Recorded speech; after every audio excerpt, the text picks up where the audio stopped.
my channel Advocate Club. So today we are starting format of criminal appeal, which is very important topic for the perspective of APP examination, Assistant Public Prosecutor. Let's start. Format of criminal appeal.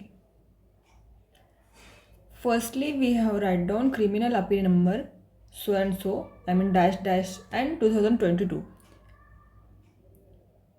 2022. Friends, I'm using two languages, Hindi and English, because most of viewers are convenient in Hindi also. Okay, so let's start. Criminal appeal number dash and dash dash. Appeal number and year, which year, whatever. Right here, right now 22, therefore I am writing 22. Otherwise आप कोई भी year डाल सकते हो या फिर dash भी openly छोड़ सकते हो, कोई इसका इशू नहीं आएगा आपको.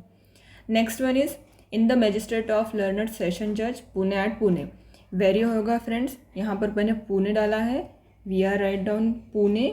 इफ़ पेपर में आता है आपके जो सिटी का नाम, आप वो भी डाल सकते हो. अदरवाइज ब्लैंक भी रख सकते हो डैश डैश करके. मैंने पुणे डाला है मेरे कन्वीनियंट के हिसाब से. Next one is firstly start करते हैं हम अपीलेंट. जैसा हम अपना ड्राफ्ट करते हैं, एक तरफ अपीलेंट आता है, एक तरफ रिस्पॉन्डेंट आता है. सेम इसमें भी appellant and respondent both are आना चाहिए. एंड बोथ के साथ साथ इधर अपीलेंट कौन हो जाएगा, इसमें रिवर्स हो जाएगा. जैसे एडवोकेट लोग दाखिल करते हैं तो हम लोग अपीलेंट में पार्टी रखते हैं और अपोजिट में स्टेट रखते हैं. तो यहाँ पर अब स्टेट की तरफ से पीपी दाखिल कर रहा है, ये जो अपील दाखिल हो रही है, इसलिए अपीलेंट में स्टेट ऑफ महाराष्ट्र आ जाएगा. वर्सेस जो भी रिस्पॉन्डेंट है, जितने भी पर्सन है जो इसमें एक्विट या कन्विक्ट हुए हैं, उनके नाम यहाँ पर मेंशन होगी. यहाँ पे मैंने A1, A2, A3, A4 इस तरह से डाला है. वन और मोर पर्सन्स जब इंक्लूड हो गए उस क्राइम में तो 1 2 3 4 आएगा. अगर सिंगल पर्सन होगा तो ओनली A1 और ABCD XYZ, या फिर जो आपके फॉर्मेट में आपके क्वेश्चन पेपर में जो नेम दिया होगा आप वो भी इंक्लूड कर सकते हो. एज में डैश डालना होगा आपको, क्योंकि आपने को एज का उसमें क्राइटेरिया दिया होगा तो सेम एज मेंशन करोगे. अदरवाइज ब्लैंक छोड़ दोगे. Occupation dash residents of both are 4 persons living all the residents of dash dash dash. If अलग अलग का रेसिडेंट एड्रेस दिया होगा तो आप यहाँ रेसिडेंट ऑफ डाल सकते हो, इसके नीचे एक क्लॉज. अदरवाइज लास्ट में ऑल रेसिडेंट ऑफ, या फिर एक पर्सन होगा तो उसके नीचे रेसिडेंट ऑफ आ जाएगा. देन डैश डैश करके आ गया सामने रिस्पॉन्डेंट. रिस्पॉन्डेंट के बाद साइड में हम लोग लेंगे अपील अगेंस्ट एक्विटल. ये एक्विटल के मैटर में ले रही हूँ मैं फ्रेंड्स. तो under section 378 1A of the CRPC 1973. तो इसमें मैंने थोड़ा सा एडिशन किया है फ्रेंड्स आप लोगों के लिए. जो 378 है अपील का हमारा चैप्टर, जो कि चैप्टर 29 ऑफ CRPC है, सेक्शन 372 टू 394 आता है. उसमें से हम लोग को देखते हैं 378 में हम लोग अपील अगेंस्ट एक्विटल का प्रोविज़न दिया हुआ है. उसको मैंने इधर आपके सामने दिखाई दे रहा होगा साइड में, ये भी मेंशन कर रखा है. ये सेक्शन आपके लिए ले आई हूँ मैं. थोड़ा सा हम लोग अपील पे नज़र डालते हैं, फिर हम लोग अपील का आगे स्टार्ट करते हैं पूरा फॉर्मेट. अपील की in case of acquittal, acquittal होता है तो उसमें अपील की जा सकती है under section 378 of CRPC. State government में in any case direct the public prosecutor, public prosecutor को डायरेक्ट करेगा to present an appeal to the high court from an original और appellate order of acquittal pass by any court other than high court. High court के अलावा कोई भी pass करता है तो उसका अपील पब्लिक प्रोसिक्यूटर को स्टेट गवर्नमेंट बोलेगा कि तू फाइल कर, और वो फाइल किस में होगा तो इस सेक्शन के अंदर होगा. और पब्लिक प्रोसिक्यूटर की डेफिनेशन कहाँ देखी रखी है फ्रेंड, IPC सेक्शन 24 में हम लोग देखते हैं कि पब्लिक प्रोसिक्यूटर की डेफिनेशन हम लोगों को मेंशन कर रखी है. एंड फ्रेंड इसमें और एक इम्पॉर्टेंट बात यह है कि जो भी 376 की, सॉरी थोड़ा सा मिस्टेक हो गया, just a minute. Yes friends, जो अपील का हमारा चैप्टर है 29 CRPC का, उसका थोड़ा सा मैं यहाँ पर थोरली, क्योंकि हम लोगों को CRPC भी PP के सिलेबस में इंक्लूड है, तो उसका थोड़ा साथ में कंप्लीट करते चलेंगे, फिर इसका लेते हैं फ्रेंड्स. तो उसमें कन्विक्शन का अपील होती है 374 में, सॉरी 374 में कन्विक्शन का अपील. उसमें किस 3 पर्सन दिए हुए हैं, मतलब 3 अथॉरिटी दी हुई है, to supreme court, to high court and to session court. 3 लोगों की जगह पास हम supreme court, high court and session court appeal file कर सकते हैं. इसकी सुप्रीम कोर्ट की अपील किसके पास से जाएगी, अगर हाई कोर्ट का कोई ओरिजिनल जुरिसडिक्शन में ऑर्डर पास किया होगा तो सुप्रीम कोर्ट में इसकी अपील जाएंगी. और हाई कोर्ट के लिए किसकी जाएंगी, by any session court, additional session जज, एनी अदर कोर्ट 1 और मोर देन 70, मतलब 7 साल से ज़्यादा की किसी की भी सज़ा है और उसकी अपील या तो हाई कोर्ट में जाएगी या किसी भी कोर्ट ने किया होगा तो, या सेशन जज की या एडिशनल सेशन जज की ऑर्डर होगा तो उसकी अपील जाएंगी हाई कोर्ट में, 7 ईयर से ज़्यादा होगा तो। और सेशन कोर्ट में जो हमारे JMFC judicial magistrate first class, metropolitan magistrate, assistant magistrate और जो JMFC सेकंड क्लास होते हैं, इन सब की जो ऑर्डर्स होते हैं इनके अगेंस्ट जाना हो अपील में तो हम लोग सेशन कोर्ट में जाते हैं फ्रेंड्स, जो कि पास होता है अंडर सेक्शन 325 और 360 भी हो सकता है इसके अंदर इंक्लूड, अगर रिलीज ऑन प्रोबेशन जो बोलते हैं 360 सेक्शन हमारा, वो भी अगर इसके अंदर होता है ऑर्डर तो उसके अगेंस्ट में अपील कहीं डालना है तो हम सुप्रीम कोर्ट जाएंगे, अदरवाइज हाई कोर्ट या सुप्रीम कोर्ट। ऐसे 3 मेंशन कर रखे हैं हमको अंडर सेक्शन 374 CRPC में फ्रेंड्स, जहां हम लोग अपील दाखिल कर सकते हैं। नेक्स्ट इसमें फ्रेंड अगर अपील दाखिल कर रहे हो 376 रेप वगैरह मैटर में तो 6 महीने के अंदर डिस्पोजल करना इंपॉर्टेंट हो जाएगा कोर्ट को अपील। नेक्स्ट सेक्शन है 375, इसमें हमारा 375 में अपील नहीं हो सकती अगर प्लीड गिल्टी करता है, no appeal if plead guilty, अगर उस प्लीड गिल्टी करता है तो कोई अपील वो आगे फाइल नहीं कर सकता, बस इतना ही है। और 376 जो है हमारा फ्रेंड्स उसके अंदर बताता है कि नो अपील इन पेटी केसेस, पेटी केसेस जो है सेक्शन 95 में IPC में बता रखा है, स्लाइट हार्म्स जो होता है वो पेटी केसेस उसको बोलेंगे, उस टाइप के जो मैटर होते हैं पेटी, उसके लिए कोई भी अपील फाइल नहीं की जा सकती। और वो किस टाइप के मैटर हो सकते हैं तो उसके लिए एक छोटा सा क्राइटेरिया दे रखा है कि हाई कोर्ट में अगर जाना है आपको अपील लेके तो 6 महीने की पनिशमेंट एंड 1000 रुपीज़ का फाइन होगा, उसके नीचे का तो हाई कोर्ट में अपील लेकर नहीं जा सकते। एंड अगर सब कुछ सेशन कोर्ट जाना है या मेट्रोपॉलिटन मजिस्ट्रेट के पास जाना है तो एटलीस्ट 3 मंथ की पनिशमेंट से नीचे की नहीं चाहिए, और या 200 रुपये जो फाइन है उससे ऊपर का चाहिए, तो आप इसकी अपील लेकर सेशन कोर्ट में जा सकते हो। अगर JMFC का जो ऑर्डर है पास किया हुआ 100 रुपये तक का होगा, 100 रुपीज़ का JMFC का ऑर्डर होगा तो उसकी अपील आप फाइल नहीं कर सकते। और CGM एंड मेट्रोपॉलिटन मजिस्ट्रेट होगा तो स्पेशल सबमिट ट्रायल होगा उसमें भी, और स्पेशली एम्पावर्ड बाय गवर्नमेंट होगा तो तब उस टाइम पे 200 रुपये तक का अगर मैटर है तो आप उसकी अपील नहीं फाइल कर सकते। ये कुछ सेक्शन 376 में प्रोवाइड कर रखा है फ्रेंड्स। और इसके आगे मैं क्लियर करती हूँ आपको दिखाने के लिए, आप इसको मेंशन कर सकते हैं, लिख के रख सकते हैं पॉइंट, आप पॉज करके अपने वीडियो को बीच में फ्रेंड्स। चलिए, एंड इसमें और एक देखने जैसा चीज़ है फ्रेंड्स, हमारा 378 section appeal in case of acquittal, जो हम लोग अभी देख रहे हैं 378, अगर अपील करना है एक्विटल में तो क्या प्रोविज़न क्या है। जैसा कि हमने देखा कि अपील PP करता है, स्टेट गवर्नमेंट उसको अलाउ करता है, और वो अदर देन हाई कोर्ट का ऑर्डर होना चाहिए, दूसरे कोर्ट्स का, मतलब subordinate courts of high court, then आप अपील फाइल कर सकते हो एक्विटल के मैटर में।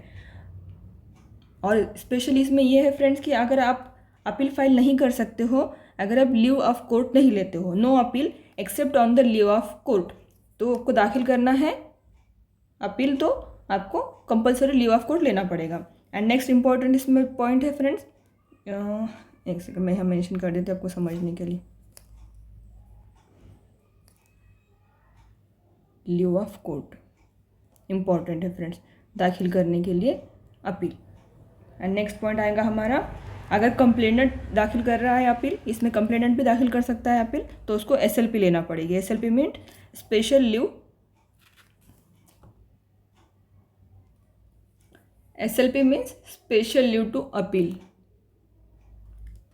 ये हाई कोर्ट से लेना पड़ेगा, by high court, special leave to appeal by high court, appeal by complainant, special leave appeal, special leave to appeal by high court on application made within 6 month, 6 month का application 6 month के अंदर करना होगा उसको, अगर public servant होगा तो, और अदर देन पब्लिक सर्वेंट होगा तो 60 डे के अंदर,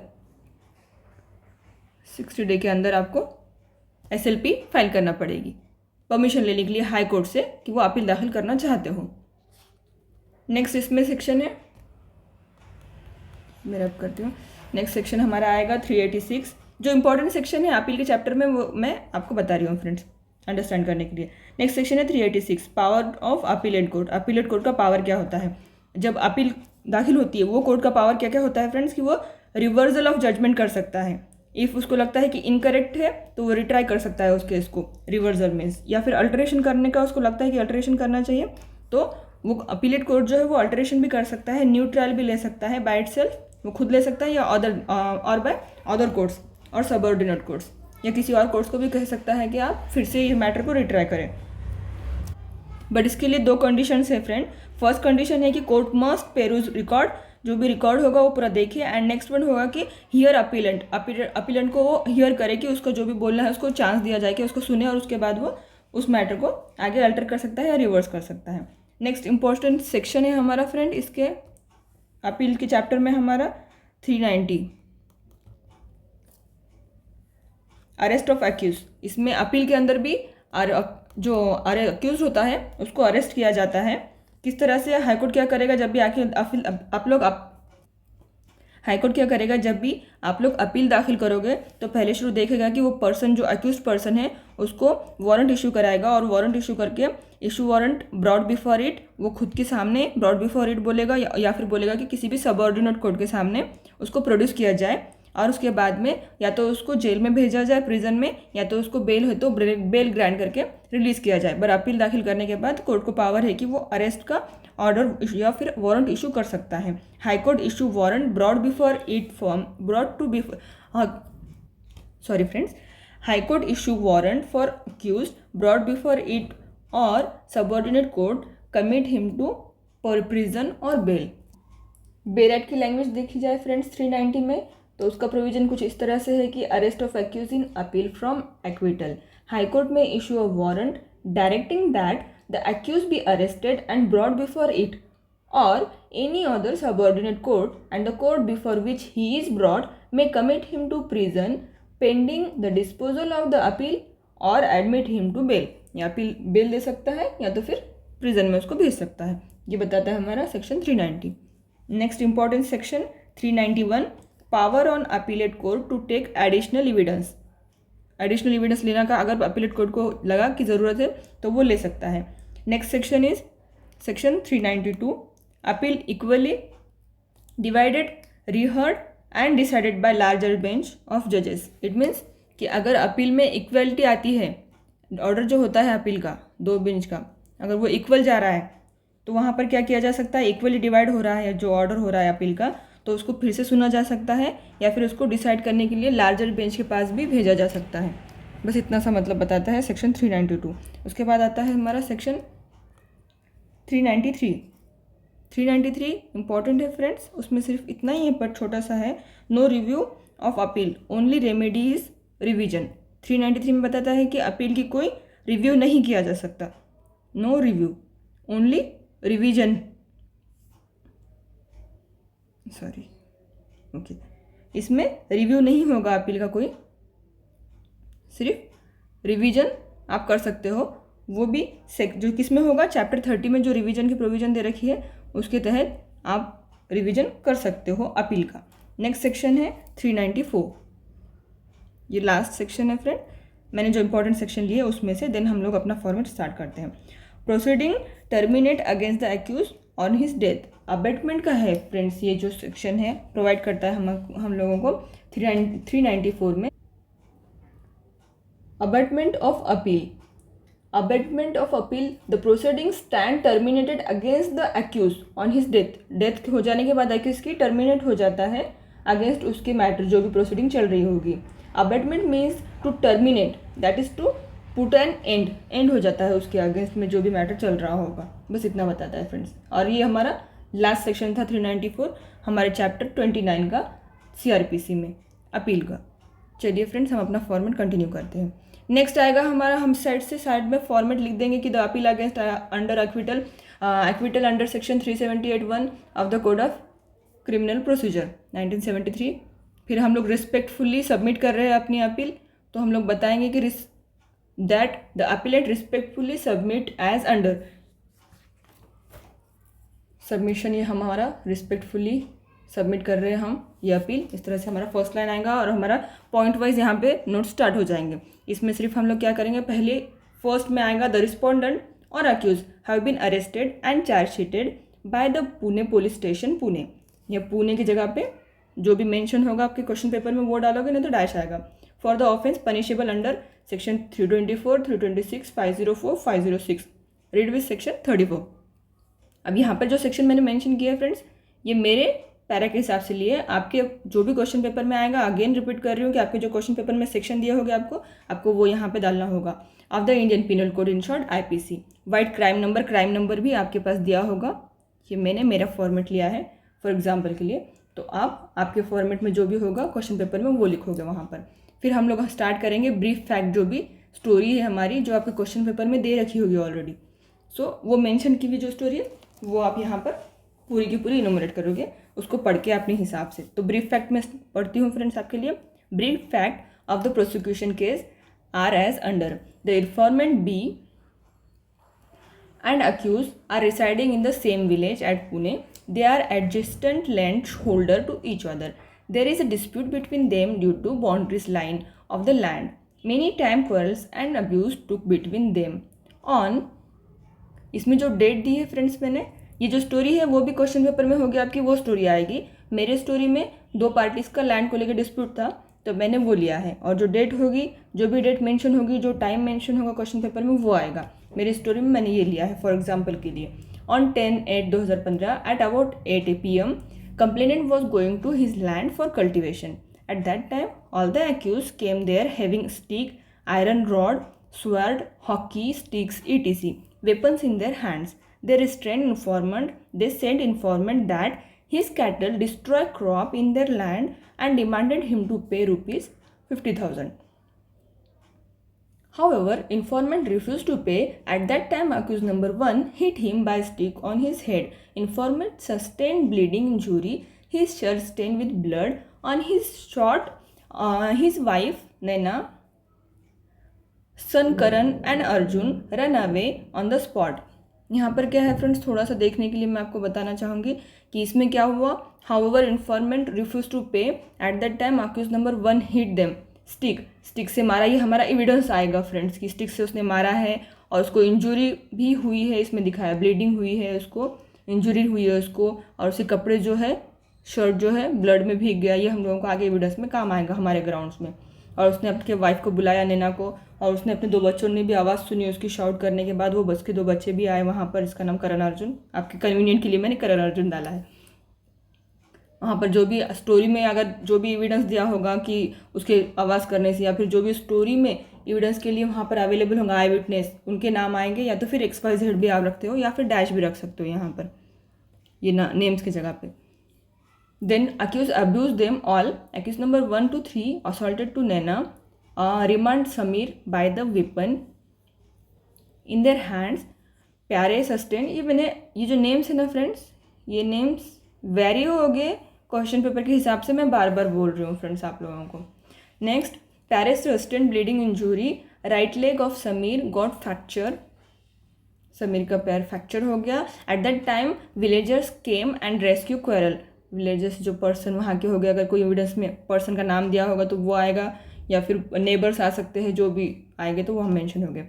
They admitted injured in hospital. After discharge from hospital, informant lodged report. उसने रिपोर्ट फाइल की।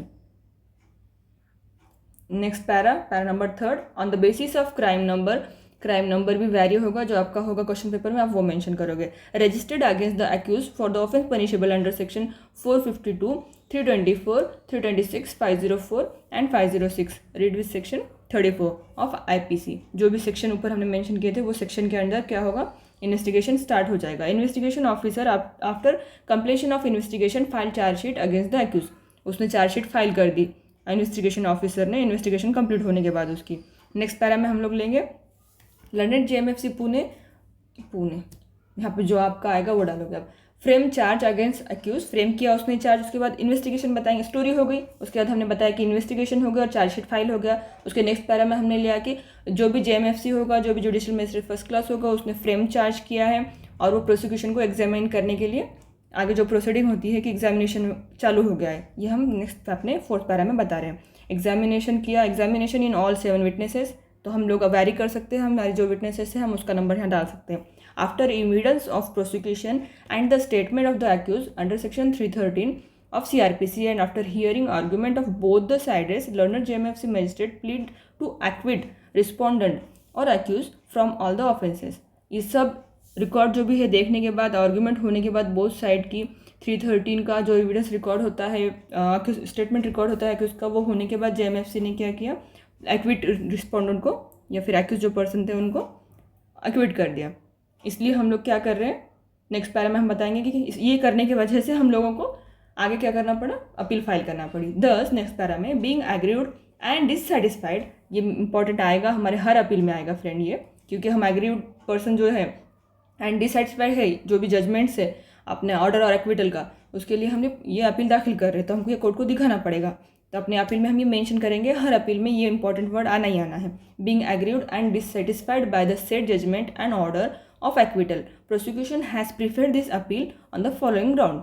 अपील प्रेफर कर रहे हैं हम लोग उस पे, ये फॉलोइंग ग्राउंड पे, कि हमको क्या लगता है कैसे जजमेंट ऑन लोअर कोर्ट का हमको सेटिस्फाइड नहीं कर रहा है, इसलिए हम अपील में जा रहे हैं. सो फर्स्ट ग्राउंड में हमारा क्या आएगा, that the judgment and order pass by the learned magistrate is against law, justice, equity and good conscience. ये भी हमारा कंपल्सरी ग्राउंड होगा फ्रेंड, आप उसको याद भी करके जा सकते हैं. That the learned magistrate has not consider that the complainant who is injured prove report exhibit number 10, complainant ने प्रूव किया है इंजरी, उसकी मेडिकल इंजरी जो सर्टिफिकेट होता है, रिपोर्ट होता है, वो उसने दाखिल किया था. ये स्टेटमेंट मजिस्ट्रेट ने नहीं देखा, ये वेरी हो सकता है आपके ग्राउंड में. दैट नेक्स्ट ग्राउंड है हमारा, that the learned magistrate has not considered that Naina who is eye witness corroborated prosecution case. ये भी वेरी हो सकता है फ्रेंड, आई विटनेस, लेकिन उसमें कोई भी हो सकता है, वो आपके जो भी पैरा होगा उसके हिसाब से आएगा. That the learned magistrate would have convicted the respondent but wrongly acquitted him by giving incorrect and illegal findings and reasoning.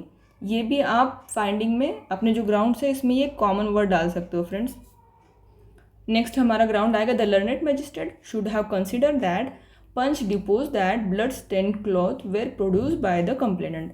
वो जो कपड़े हमने लिए थे उसके रिकवर किए थे वो भी दाखिल किए गए, फिर भी उसने कंसिडर नहीं किया. ये भी वैरी हो सकता है फ्रेंड. नेक्स्ट हमारा ग्राउंड आएगा, the learned magistrate should have consider that the independent witness Ganpat has supported prosecution case. यहाँ जो एक विटनेस का नाम आया है फ्रेंड, यहाँ पे आप डैश या फिर XYZ या फिर जो पैरा में होगा वो मेंशन करोगे. नेक्स्ट हमारा ग्राउंड होगा, that the learned magistrate has not consider that the medical officer has supported prosecution and prove all the injuries sustain by the injured. अगर इंजरी का कोई मैटर होगा तो मेडिकल ऑफिसर का ये भी एक ग्राउंड जो है फ्रेंड आ सकता है, कंपलसरी आप डाल सकते हो. इंजरी उसने सस्टेन किया था और प्रोसिक्यूशन को सपोर्ट किया था, लेकिन फिर भी कोर्ट ने उसको कंसिडर नहीं किया, ये भी ग्राउंड आप ले सकते हो. Next ground, that wrong finding have given on all the points. ये एक आप कंपलसरी डाल सकते हो किसी भी अपील में आपके. Next ground, the learned magistrate err to appreciate evidence on record. Next, the learned magistrate are to hold that there are material omissions and contradictions. ये उसका जो फाइंडिंग थी मैजिस्ट्रेट की वो बताया जाएगा. ये वैरी होगा फ्रेंड्स, ये कंपलसरी नहीं डाल सकते आप. The learned magistrate did not consider that there is a sufficient evidence against the accused. ये एक लाइन हम लोग ले सकते हैं फ्रेंड, लेना चाहे तो किसी भी अपील में जो भी आपका फॉर्मेट आएगा. That all the witness are eyewitnesses. The learned magistrate should have convicted all the accused for all offences. अभी ये हमारे ग्राउंड्स खत्म हो गए फ्रेंड्स. वहाँ पे हमारा 5वां पॉइंट खत्म हुआ था ग्राउंड के पहले, यहाँ 6ठा पॉइंट स्टार्ट किया हमने, द जजमेंट एंड ऑर्डर. अभी जो हमारे ग्राउंड्स थे हमने सब ग्राउंड बता दिए. अब वो ग्राउंड के बाद हम क्या बताएंगे कि हम लिमिटेशन का एक भी पैरा आएगा, इंपॉर्टेंट मतलब कि लिमिटेशन का ये पैरा आएगा कि किस तरह से हम लिमिटेशन में फाइल कर रहे हैं. ये दिखाने के लिए हमारा पैरा आएगा फ्रेंड लास्ट वाला. The in judgment and order deliver by trial magistrate on dated. ये डेट जो होगा आपके इसमें मेंशन होगा वो डालोगे आप, या तो फिर डैश छोड़ नहीं सकते, उसमें मेंशन होगा आपको आएगा कि तो लिमिटेशन का पैरा अगर डालना है आपको तो डेट कंपलसरी लगेगी. द सर्टिफाइड कॉपी, जजमेंट के बाद हमको सर्टिफाइड कॉपी लेने में कितना टाइम लगा, उसके बाद हमने कब दाखिल किया, ये 3 पॉइंट कंपलसरी आएंगे. The certified copy is applied by the appellant on, ये डेट वेरी होगी, on dash dash dash. Certified copy deliver to appellant on dash dash dash. जो भी आएगा इसमें डेट हम वो मेंशन करेंगे as per limitation. Hence the appeal file today is well within limitation. इसलिए हमारा लिमिटेशन में ये अपील फाइल कर रहे हैं हम. लास्ट वाला हमारा पैरा आएगा प्रेयर का फ्रेंड्स. इस प्रेयर के बाद हम कंक्लूड करते हैं. तो 7 पॉइंट आएगा therefore appellant prayer that appeal kindly be allowed, ये कंपल्सरी आएगा हर अपील में। The judgment and order pass by learned magistrate dash and dash dash in RCC number so and so dated so and so kindly be set aside, ये भी compulsory आएगा set aside का एक para, लेकिन इसमें जो date, place और RCC number है वो वेरी हो जाएंगे फ्रेंड्स। नेक्स्ट हमारा जो प्रेयर में पॉइंट है थर्ड वाला, उसमें आएगा ऑल द रिस्पोंडेंट और accused kindly be convicted for the offences punishable under section, जो हमारे सेक्शन थे ऊपर के फ्रेंड्स, ये भी वैरी हो गए, जो सेक्शन दिए होंगे हमारे क्वेश्चन पेपर में यहाँ वो आ जाएंगे 424 to 324 etc of the IPC। Next last one हमारा पॉइंट आएगा प्रेयर में any other just and equitable order kindly be pass in the interest of justice, ये कंपलसरी हम हर अपील में डाल सकते हैं फ्रेंड्स। एंड लास्ट में हमारा आ जाएगा साइड में एडवोकेट फॉर अपीलेंट XYZ, यहाँ कोई नाम मेंशन नहीं करोगे आप, डिस्क्वालीफाई हो सकते हो अगर कोई अपनी आइडेंटिटी आप डिस्क्लोज करते हो पेपर में। तो एडिशनल पब्लिक प्रोसिक्यूटर, यहाँ पर कोई डिस्ट्रिक्ट का नाम अगर आता है तो आप डाल सकते हो, और यहाँ पर भी जो डिस्ट्रिक्ट का नाम और डेट मैंने लिया है वो वैरी होगी वक्त के हिसाब से, या तो आप डैश छोड़ोगे या तो फिर जो उसमें मेंशन होगा आप वो डालोगे फ्रेंड्स। तो फ्रेंड्स इस तरह से हमारा आज अपील का जो है फॉर्मेट मैंने आपको दिखाया है। आई होप आपको ये समझ में आया होगा, और कुछ आपको प्रॉब्लम अपील में जाए तो आप मुझे कमेंट भी कर सकते हो, मैं ट्राई करूँगी आपके आंसर्स देने का।